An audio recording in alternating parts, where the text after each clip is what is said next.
Hi guys, welcome back to On The Fence. Liverpool to Sheffield United 0. Sorry, voice is gone. First game of 2020, and we started off with a win, 3 points out of a possible 3. 13 points clear now of Leicester City, 14 points clear of Manchester City. The maths is great. Good game of football. It's a tough game at times for Liverpool. Sheffield United played quite well, as we expected them to. They played through the press quite a little bit. Our front three weren't firing on all cylinders. Mane was probably the best of the three. Maybe Firmino, to be fair, he was linking up quite well. But we weren't in our free-flowing best, and I wasn't expecting the two, to be fair. It was either going to be, it was either going to be this game or the derby on Sunday that we rotate. And then seeing the lineup, it looks like it was going to be the derby that we rotate. So I'm accepting of that. If we go out to Everton, so be it. I don't want to go out to Everton. I don't want us to set up to get beat against Everton.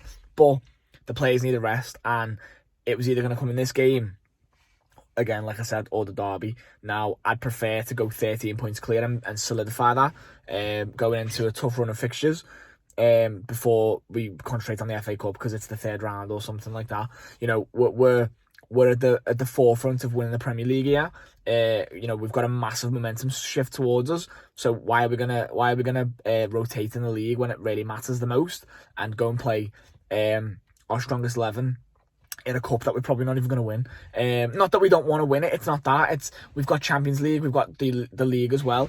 Listen, if we get to a point where City and Leicester are dropping points here, there and everywhere, and we're just winning and winning and winning, then yeah, prioritise the FA Cup as well, and try and win the treble.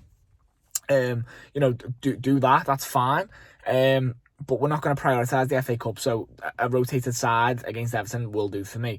And I want to see players like Curtis Jones come in and maybe do something against Everton. It'll still be a competitive game, and I still want us to win it, but I'm not bothered if we have to rotate. It is what it is. It's just the way the league is. It's just the way the fixtures come and stuff like that. But like my mate said to me before on the way out to the ground, this is the toughest period of the season, probably out the way now for Liverpool. We've started January now, December's out the way. We've got Sunday's the next game, and then we've got a week break then until the next game, and it's going to start being like a week until the Champions League comes back in February. It's pretty much a game a week, really, which is good for us to get some points on the board again. To get some players kind of on the wind down. The players have played a lot of football. Players like Sadio Mane, Van Dijk, Trent, most of the back four anyway, and most of the midfielders like Henderson and stuff like that. And Wijnaldum and Milner have played a lot of football, so it's good to get them to wind down now. First goal of the game comes from a bit of a mistake by Sheffield United, to be fair. Van Dijk, on the left-hand side of the defence, pumps the ball up to Robertson, and makes a good run in behind the defence. That was kind of the way we were going to play against them here.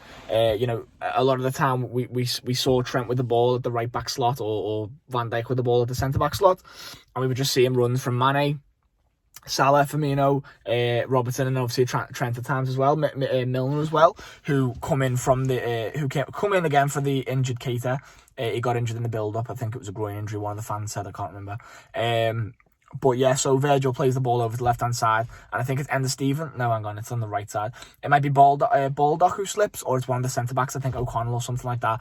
Slipped on his ass, Robertson's in. I thought he was going to shoot because it's so close. The perception of the angle changes so much, but he just squares it to Salah in the box, and Salah makes it 1-0, easy as that. We're off to a flyer and stuff like that. The Sheffield United fans, to be fair to them, because we were right by them in the main stand, we were right next to them. They were really good, to be fair. They were fair play to them and stuff like that. They were singing when Liverpool fans were singing Champions of Europe. They come back with Champions League 1. You'll never sing that, and fair enough, we'll never sing that because we'll never be that low down. So that's fine. Couple of weird decisions with the handballs for VAR. The VAR wasn't consulted with them, but there was one handball which it like ricocheted loads of times. But I'm not really going to talk too much about it because it is what it is. But really weird, like how that's given handball. Long story short, VAR is not the problem. It's the referees, and the rules are shite. That's the problem. Maybe I might do a bit more of an in-depth video on it towards the end of the season, when it all winds down, or maybe when something big happens again. I don't know. But I just don't know how people are blaming VAR for these bad decisions.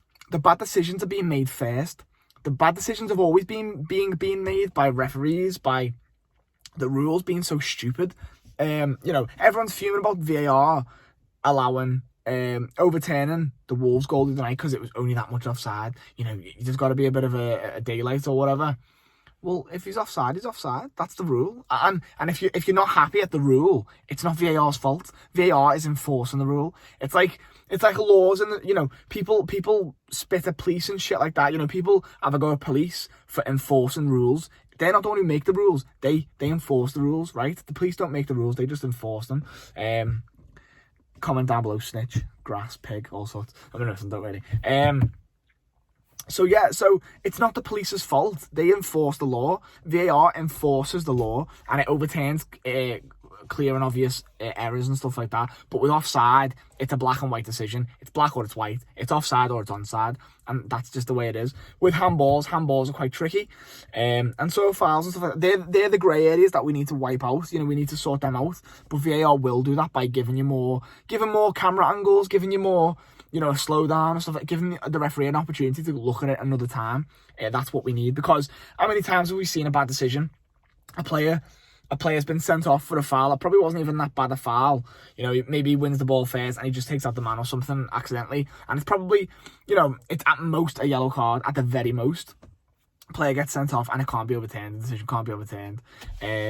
And you know, the replay, the commentators are up there going, oh, fucking hell, he's made a bad decision there. How many times has that happened? Lots of times. And that's because the refereeing is not up to standard. The refereeing is not up to standard for the Premier League. We're the best league in the world, the most expensive league in the world, and our referees are basically League 2 referees. It's ridiculous. I don't know how it's been allowed to go on for so long, but now VAR is coming in to positively affect the game. Everyone's moaning about it, saying it's there to help us win the league. Well, it's obviously not. It's just a fucking piece of video technology, and it's good. It's good at what it's meant to do, and it's doing what it's meant to do right.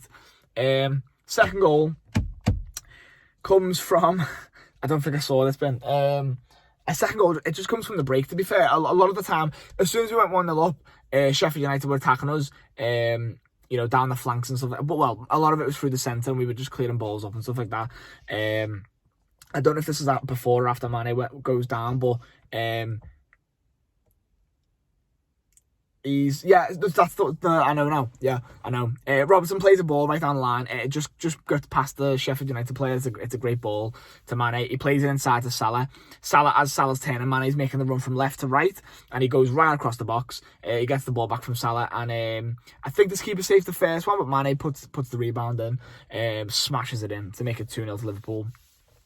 And that's the way the game finished, really. The other point to note was Harvey Elliott got his first, you know, Premier League. He got his Premier League debut in this game. Come off the bench to replace, I think, Salah in like the 90th minute. He didn't really get a kick, to be fair, because the left, because Milner, Van Dijk and Gomez were being stingy bastards and wouldn't pass it to Trent, because and he was free on the right hand side. But it doesn't matter. 3 points for the Reds. Great. Move on to the derby. You know, looking forward to it. It's gonna be a mad game of football. And like I said, like, don't get me wrong, I'm happy we're gonna rotate for the FA Cup game, because in the grand scheme of things, our priority list goes Premier League, Champions League, then FA Cup. That's just the way it goes. But of course, I'm gonna look forward to it and I hope we win, and it'll be a great game of football. So roll on to Sunday. Thank you very much for watching, guys. I've been on the fence, and take care. 13 points clear. Top of the league. Liverpool.